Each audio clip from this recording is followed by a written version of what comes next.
again in this lecture we will continue the discussion of the solution of the one dimensional heat equation.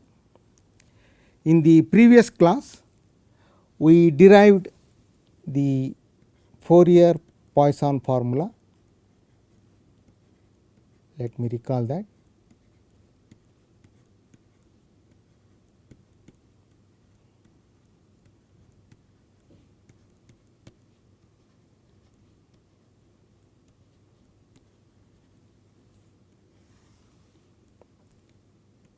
U x t is equal to k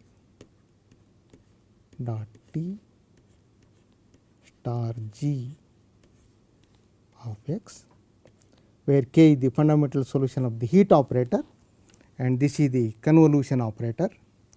So, explicitly written. So, this is for x in R and t positive. So, this one is 4 pi a square t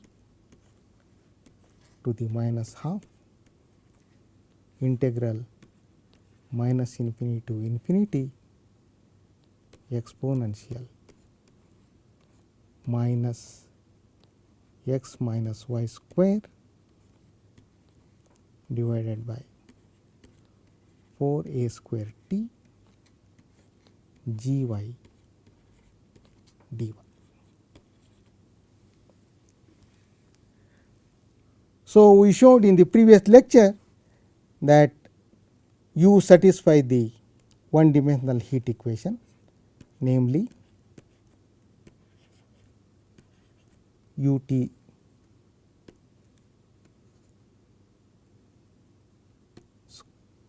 U sub t equal to a square u x x and satisfies the initial condition in the limiting sense.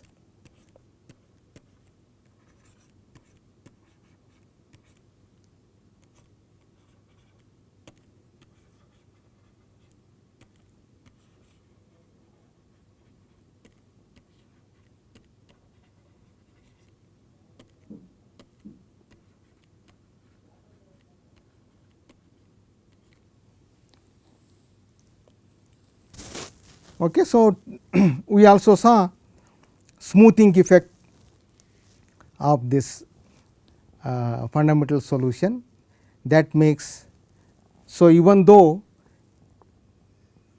the function g is merely continuous and bounded or even bounded and measurable, for t positive u becomes a C infinity function, and that is because of this heat fundamental solution of the heat operator. It is also called heat kernel, Gaussian.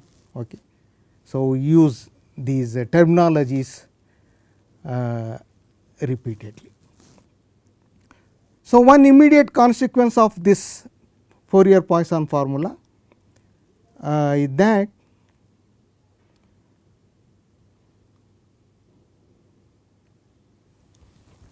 suppose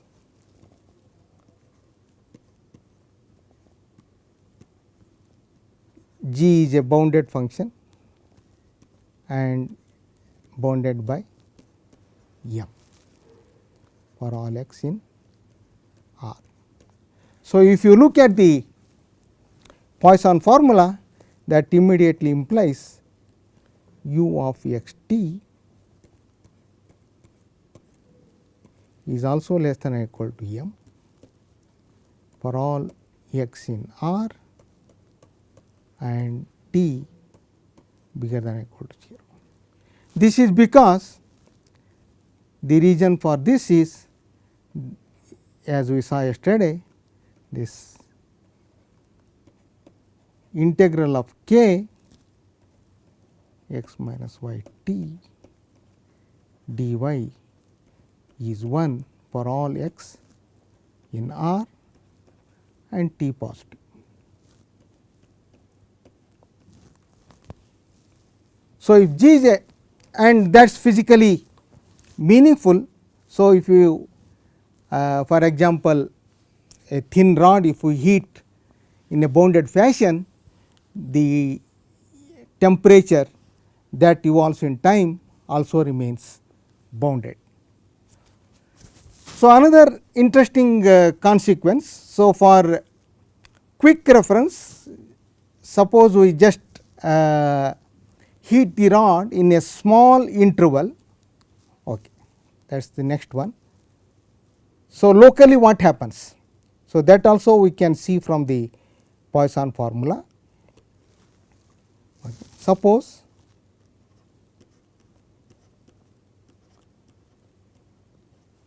g of x, so the initial temperature is 0 if x is less than x naught, and some continuous function, let me call it g 0 x, if x 0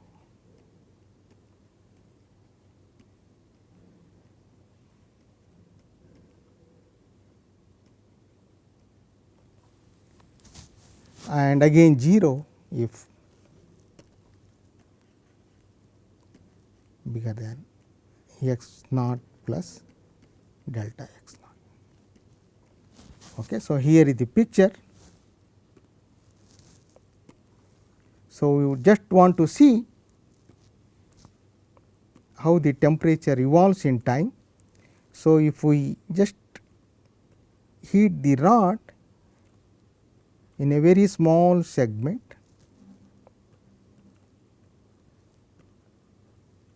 of the rod. So, everywhere it is 0. So, only heating is done in that interval. So, G 0 is continuous.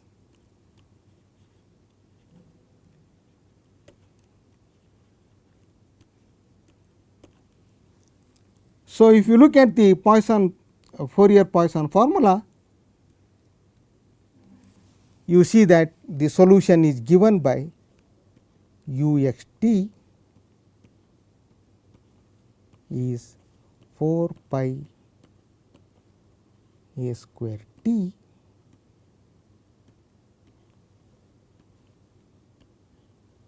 minus half integral.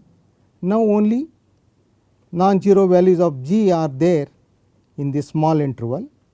So, this is the Fourier Poisson formula reduces to integral over the small interval.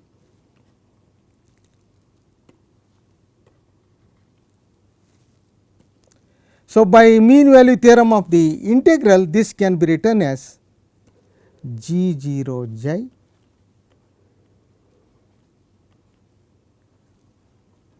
exponential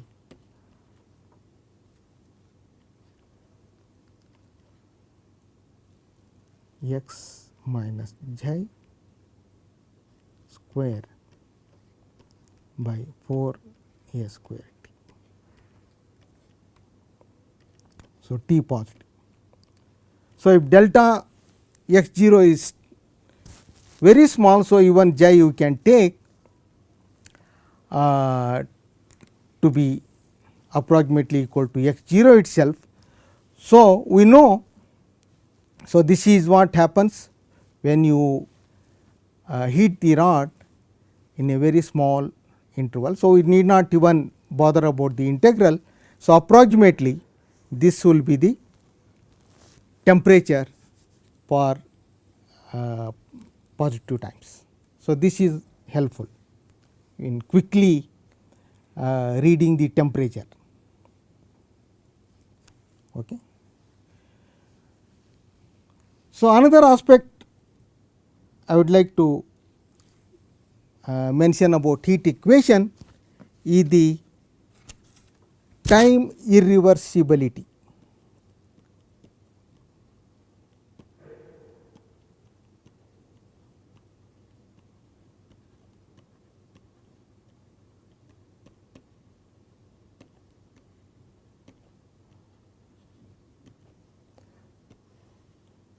So, unlike the wave equation, where the wave equation is not changed if we change the time to from t to t minus t. So, heat equation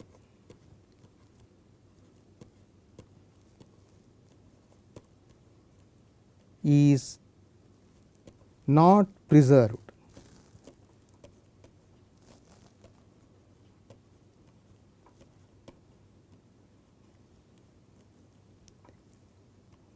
under the transformation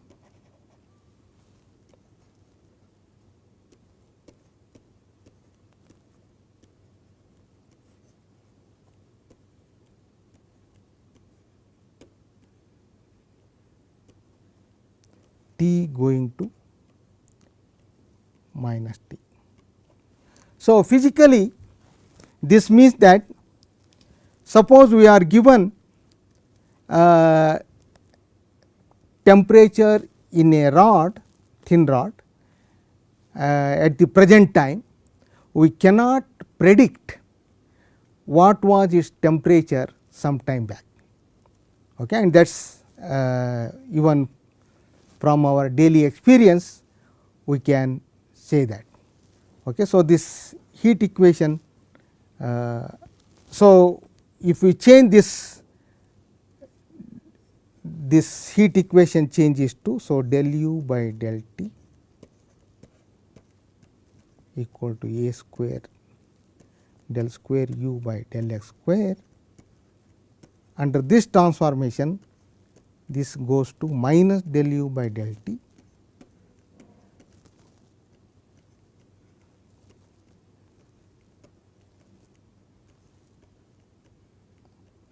and sometimes this is referred to as backward heat equation.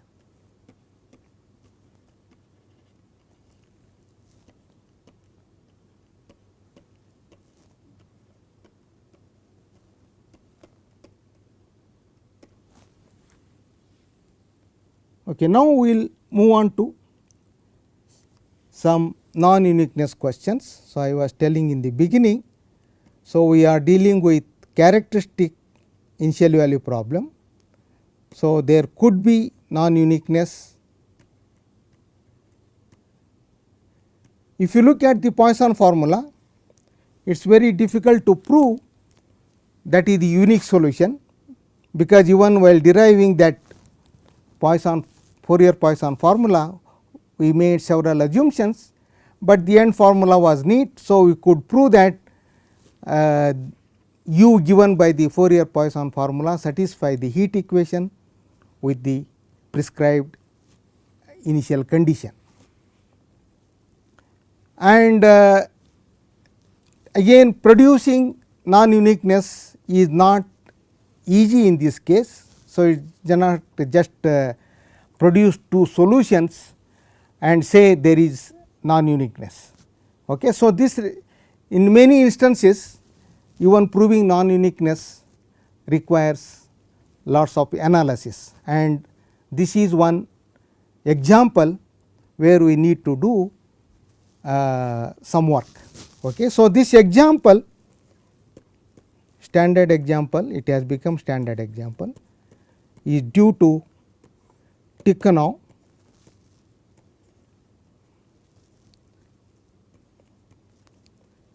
Russian mathematician, and example is the following.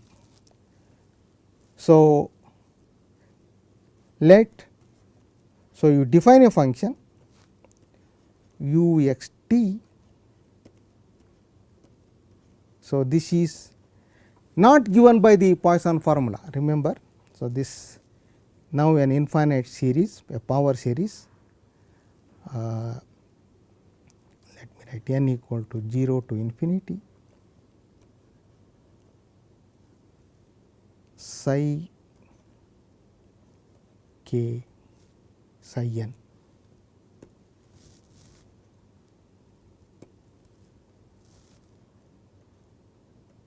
Psi n t x to the 2n by 2n factorial.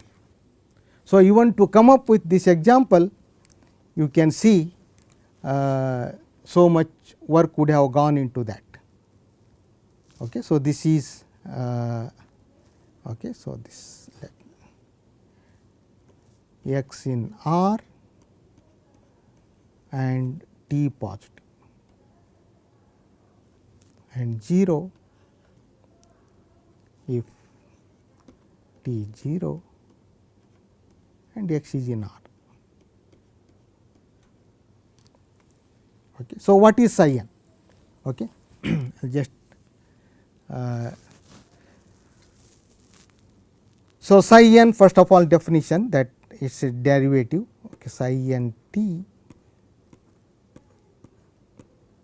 is nothing but the nth derivative of the function psi evaluated at t. Okay. Here is the function psi. So, where psi z, so it is function of a complex variable. So, you can see the difficulty even in producing this example.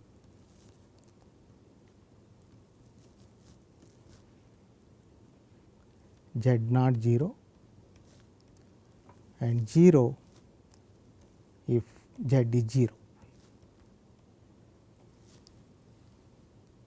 where z belongs to C, the set of complex numbers, and what is t? T is the real part of z.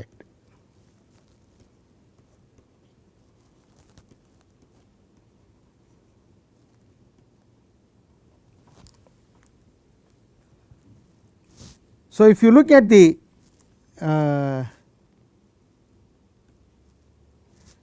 definition of u, so but for this factor it almost looks like e to the x square. Okay. If you just is 2n factorial here, but it is not. So, something like e to the x square, but this makes it more complicated, that psi n t. So, what Ticknow showed was then u satisfies the heat equation u t equal to u x x. So, a equal to 1 here, a equal to 1, and u is certainly not identically 0, okay. And since and it is 0 by very definition, and u of x 0 is 0. That is how it is defined. Okay. So, u is a solution of the heat equation with a equal to 1 with 0 initial data, but identically 0 function is also a solution.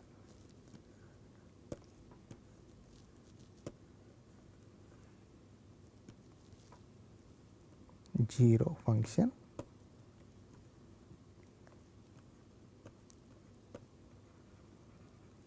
is also a solution.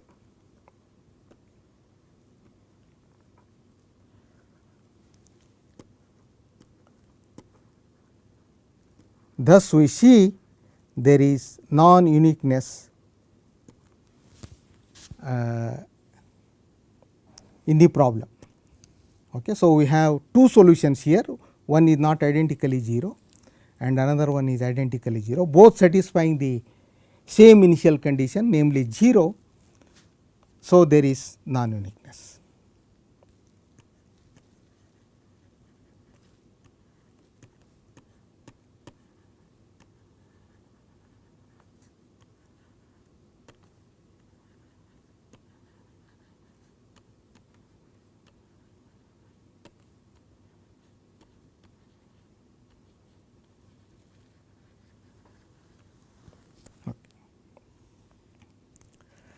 So, proving that U satisfies the heat equation requires some work, okay, and this will be provided in the notes.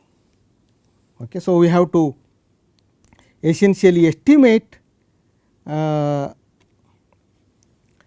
and T and show that this power series converges, and we can do term by term differentiation both respect to T and X, and then verify that U satisfy the heat equation, and that requires some computations. They are little hard because we have to go to function of complex variable, and this is estimated using the Cauchy formula. So, the details will be provided in the notes.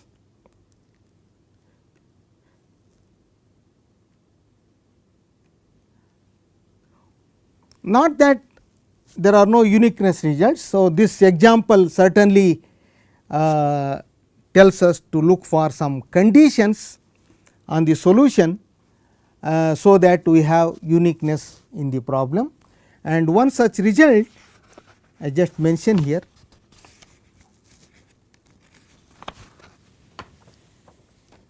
So, uniqueness result.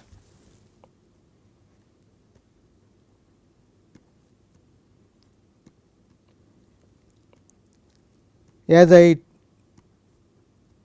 commented in the beginning, so in order to get uniqueness result, we may have to put some additional conditions, and this is one such result.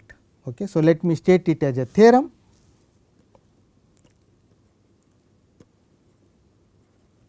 Again, proof of this theorem is little lengthy, details will be provided in the notes, but for your information and knowledge this is important to be noted. Fix T positive and let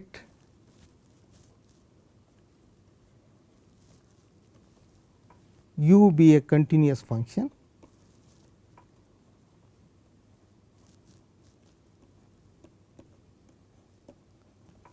in R cross 0 T.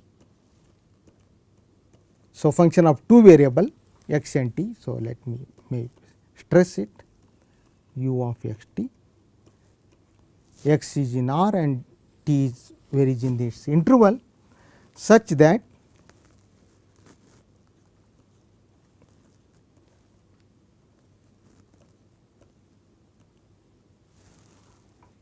the functions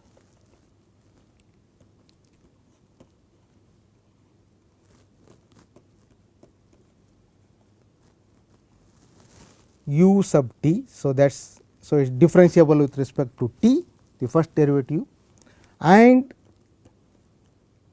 the second derivative with respect to x are also continuous.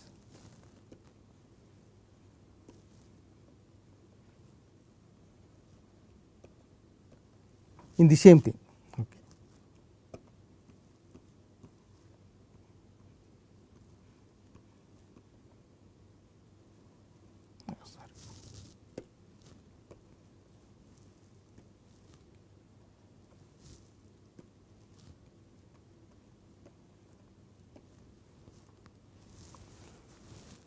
If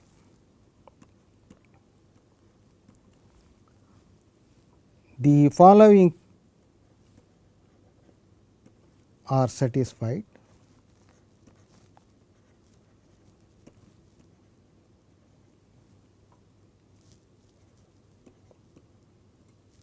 okay. Let me write it in different way. Maybe I will continue here itself, and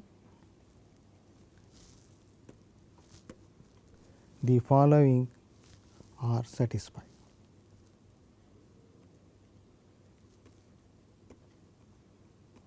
So, this is all part of the hypothesis.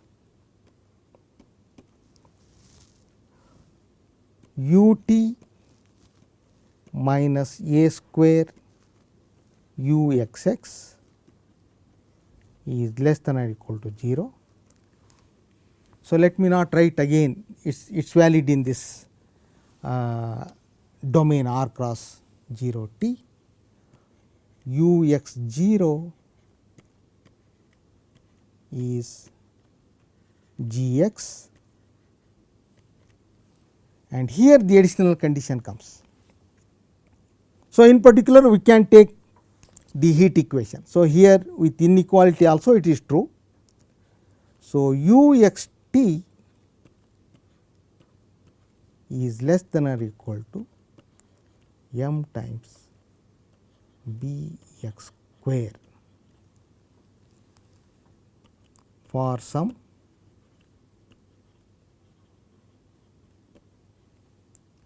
m positive and b non-negative.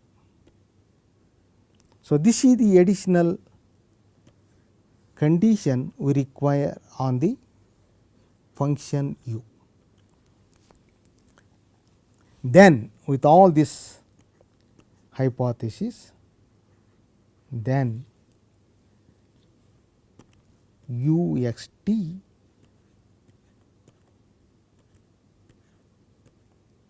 is less than or equal to supremum of g of y, y is in R. So, for all x in R and t.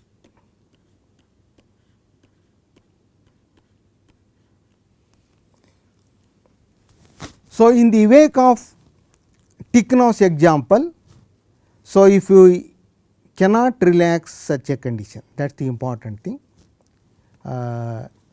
So, if you assume that this function has at most exponential growth with a quadratic term, then this holds, and this immediately implies uniqueness. Why? So, let me just show this implies uniqueness. This theorem, this implies uniqueness.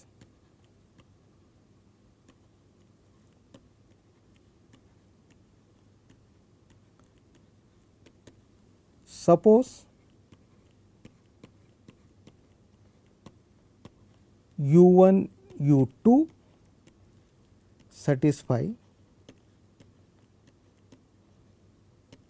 the same equation ut equal to a square u x x and u x 0 is g x, same initial condition. So, we have to show that u1 equal to u2. So, you are assuming also that they have they are less than or equal to m e to the b x square. So, that is additional thing, because we are going to use the theorem. So, put v is equal to u1 minus u2, and by linearity, that is important. So, v satisfies a square v x x and v x 0 is 0, and because of that assumption, so v also satisfies such a growth condition, maybe with different constants, that does not matter. Okay. There could be b1 and b2, so you can choose smaller or bigger as the case may be. So, then we can apply the theorem to this equation, and that implies for any t positive. So, v x t is less than or equal to supremum of 0, okay, that is 0 for all x in R and any t less than or equal to t for any t positive. So, we can take arbitrarily large, and that implies V is identically 0 or U1 is identically equal to U2. Okay. So, once we have that theorem, uniqueness of the problem easily follows. Okay. So, thus in the class of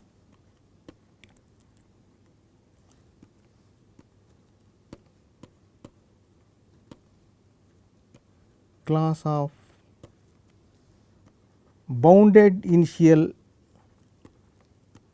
bounded G, let G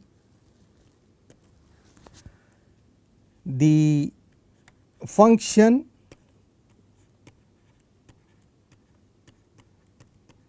given by Fourier Poisson formula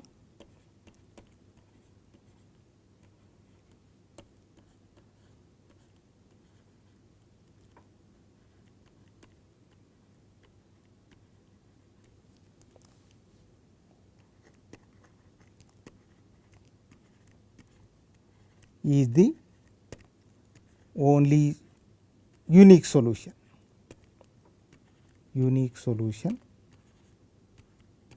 of the Cauchy problem.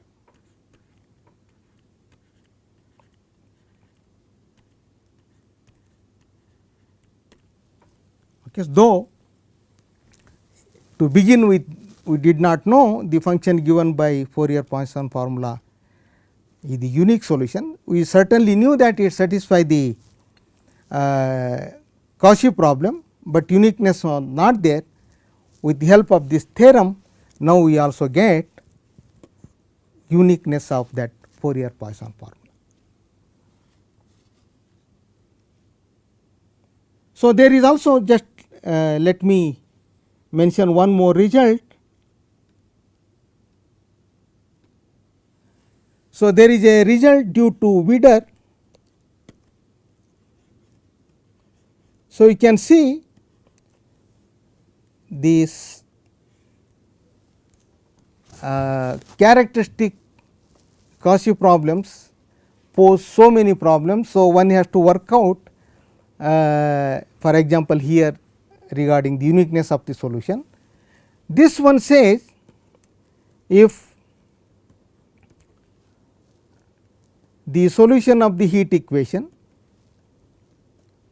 so instead of growth condition here there is sign condition, solution U of the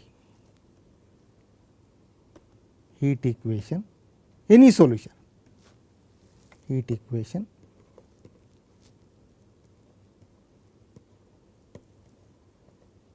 is non-negative. Okay. So, this is the condition Wieder puts, is non-negative,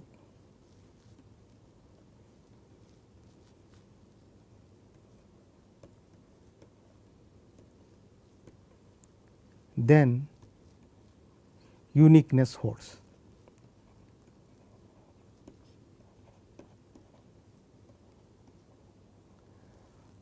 So, if you consider the solutions which are non-negative, then we do have uniqueness.